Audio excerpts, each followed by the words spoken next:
എല്ലാവർക്കും slate and പെൻസിലിന്റെ മറ്റൊരു ക്ലാസ്സിലേക്ക് സ്വാഗതം. ഈ ഒരു ക്ലാസ്സിൽ നമ്മൾ ഡിസ്കസ് ചെയ്യുന്ന ടോപ്പിക്കാണ് സ്വാപ്പിംഗ്. സി പി യുവിൻ്റെ മാക്സിമം യൂട്ടിലൈസേഷനും മെമ്മറി മാനേജ്മെൻറ്റും ഫുൾഫിൽ ചെയ്യാൻ വേണ്ടിയിട്ടുള്ള ഓപ്പറേറ്റിംഗ് സിസ്റ്റത്തിൻ്റെ ഒരു സ്കീമാണ് ശരിക്കും എന്ത് സ്വാപ്പിംഗ്.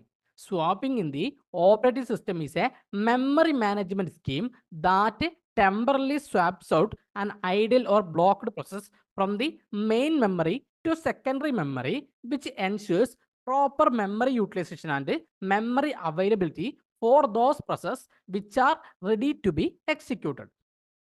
Swapping ഒരു മെമ്മറി മാനേജ്മെന്റ് സ്കീമാണ്. മെമ്മറി അവൈലബിലിറ്റിയും പ്രോപ്പർ മെമ്മറി യൂട്ടിലൈസേഷനും ഉറപ്പുവരുത്തുന്നതിന് വേണ്ടി ഐഡിൽ അല്ലെങ്കിൽ ബ്ലോക്ക്ഡ് പ്രോസസ്സിനെ മെയിൻ മെമ്മറിയിൽ നിന്ന് സെക്കൻഡറി മെമ്മറിയിലേക്ക് ടെമ്പററി ആയിട്ട് സ്വാപ്പേഡ് ചെയ്യും. സോ ഇങ്ങനെ ചെയ്യുന്നതിലൂടെ സി പി യുവിനെ മാക്സിമം യൂട്ടിലൈസ് ചെയ്യാം. അതുകൂടാതെ എക്സിക്യൂഷന് റെഡിയായി നിൽക്കുന്ന പ്രോസസ്സിനൊക്കെ മെമ്മറി ലഭിക്കുകയും ചെയ്യും. ഒരു മെമ്മറി കൺസ്യൂമിങ് പ്രോസസ്സിൻ്റെ എക്സിക്യൂഷൻ കംപ്ലീറ്റ് ആയിട്ട് കഴിഞ്ഞാൽ ആ ഡെഡിക്കേറ്റ് ചെയ്ത മെമ്മറി ഫ്രീ ആവും. അപ്പം സ്വാപ്പ് ഔട്ട് ചെയ്ത പ്രോസസ്സിന് എന്ത് ചെയ്യാം, മെയിൻ മെമ്മറിയിലേക്ക് കൊണ്ടുവന്ന് എക്സിക്യൂഷൻ സ്റ്റാർട്ട് ചെയ്യാം. The area of the secondary memory where swapped out process are stored is called swap space.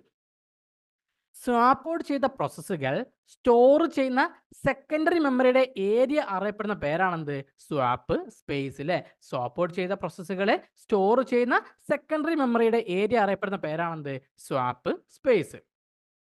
The swapping method forms a temporary queue of swapped process in the secondary memory. അല്ലേ, അപ്പം swapping മെത്തേഡിലെ നമ്മുടെ ഈ ഒരു secondary മെമ്മറിയിൽ swapped പ്രോസസ്സിൻ്റെ ഒരു temporary Q form ചെയ്യും. ഈ swapping method എന്താണ്, നമ്മുടെ സെക്കൻഡറി മെമ്മറി സ്വാപ്ഡ് പ്രോസസ്സിൻ്റെ ഒരു ടെമ്പററി ക്യൂ എന്ത് ചെയ്യും, ഫോം ചെയ്യും. സപ്പോസ് ഇപ്പം ഒരു ഹൈ പ്രയോറിറ്റി പ്രോസസ്സ് വരുന്ന കേസ് അല്ലേ, അപ്പം ലോ പ്രയോറിറ്റി പ്രോസസ്സ് എന്ത് ചെയ്യും, ഈ ഒരു മെയിൻ മെമ്മറിയിൽ നിന്ന് സ്വാപ്പ് ഔട്ട് ചെയ്ത് സ്വാപ്പ് സ്പേസിൽ എന്ത് ചെയ്യും, സ്റ്റോർ ചെയ്യും. എന്നിട്ട് ഹൈ പ്രയോറിറ്റി പ്രോസസ്സിനെ മെയിൻ മെമ്മറിയിലേക്ക് സ്വാപ്പ് ചെയ്ത് ആദ്യം എന്ത് ചെയ്യും, എക്സിക്യൂട്ട് ചെയ്യും. സോ ഹൈ പ്രയോറിറ്റി പ്രോസസ്സിനെ എന്ത് ചെയ്യും, മെയിൻ മെമ്മറിയിലേക്ക് സ്വാപ്പിംഗ് ചെയ്ത് ആദ്യം എന്ത് ചെയ്യും, എക്സിക്യൂട്ട് ചെയ്യും. ഇവിടെ ഓപ്പറേറ്റിംഗ് സിസ്റ്റത്തിന്റെ മെയിൻ ഗോൾ എന്ന് പറയുന്നത് സി പി യുവിന്റെ മാക്സിമം യൂട്ടിലൈസേഷൻ ആണ്. അതായത് ഇവിടെ എപ്പോഴും എന്തായിരിക്കും, പ്രോസസ് എക്സിക്യൂഷൻ ഉണ്ടാവും. സി പി എന്തില്ല, ഒരിക്കലും ഫ്രീ അല്ലെങ്കിൽ ഐഡിൽ ആവുന്നില്ല. സോ സ്റ്റാർവേഷൻ അല്ലെങ്കിൽ ബ്ലോക്കിംഗ് ഇവിടെ സംഭവിക്കുന്നില്ല.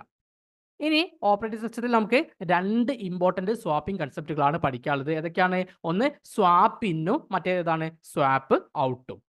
ഫസ്റ്റ് വൺ സ്വാപ്പ് ഇൻ അല്ലേ, the method of removing a process from secondary memory and restoring it to the main memory for execution is known as swap in method.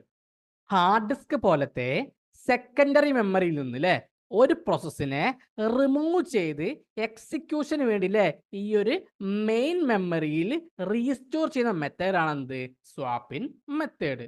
So hard disk പോലത്തെ secondary മെമ്മറിയിൽ നിന്ന് ഒരു പ്രോസസ്സിനെ remove ചെയ്ത് എക്സിക്യൂഷന് വേണ്ടി main മെമ്മറിയിൽ restore ചെയ്യുന്ന മെത്തേഡാണ് എന്ത്, swap in method. Next swap out method. It is a method of bringing out a process from the main memory and sending it to the secondary memory so that the process with a higher priority or more memory consumption will be executed, known as the swap out method.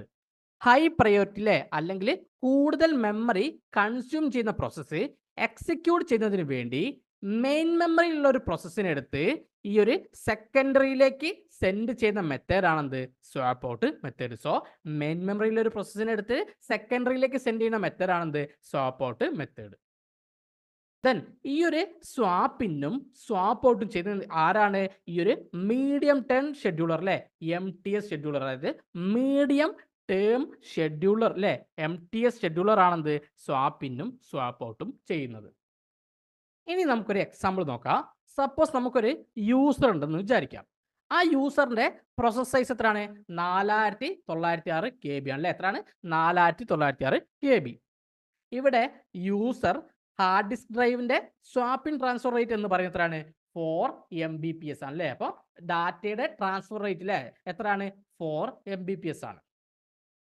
ഇവിടെ നമ്മൾ compute ചെയ്യാൻ പോകുന്നത് എത്ര time എടുത്താണ് data main മെമ്മറിയിൽ നിന്ന് secondary മെമ്മറിയിലേക്ക് transfer ആകുന്നത് എന്നാണ്. സോ നമുക്കറിയാം 4 Mbps പറഞ്ഞാൽ എത്രയാണ്? 4906 kbps അല്ലേ? അപ്പം time take to transfer data അല്ലേ? അപ്പം ഡാറ്റ ട്രാൻസ്ഫർ ചെയ്യാനുള്ള ടൈം എങ്ങനെ നമ്മൾ കാൽക്കുലേറ്റ് ചെയ്യുക? പ്രോസസ് സൈസ് ഓഫ് യൂസർ അല്ലേ? യൂസറിന്റെ പ്രോസസ് സൈസ് ഡിവൈഡഡ് ബൈ എന്താണ്? ട്രാൻസ്ഫർ റേറ്റ് ഓഫ് ഡാറ്റയാണ്. അപ്പം യൂസറിന്റെ പ്രോസസ് സൈസ് എത്രയാണ്? നമുക്കറിയാം 4906 ആണ് അല്ലേ? ദെൻ അതുപോലെ തന്നെ ട്രാൻസ്ഫർ റേറ്റ് ഓഫ് ഡാറ്റ എത്രയാണ്? 4906 ആണ്. സോ നമുക്ക് എന്ത് കിട്ടും? 1 സെക്കൻഡ് എന്ന് കിട്ടും അല്ലേ? ആ 1 സെക്കൻഡ് എത്രയാണ്? 1000 മില്ലി സെക്കൻഡ് ആണ്. സോ 1000 മില്ലി സെക്കൻഡ് എടുത്തിട്ടാണ് ഡാറ്റ മെയിൻ മെമ്മറിയിൽ നിന്ന് സെക്കൻഡറി മെമ്മറിയിലേക്ക് ട്രാൻസ്ഫർ ആകുന്നത്. സോ ഇത്രയും കാര്യങ്ങളാണ് നമുക്ക് സ്വാപ്പിംഗ് എന്ന ആ ഒരു ടോപ്പിക്കിൽ പഠിക്കാനുള്ളത്.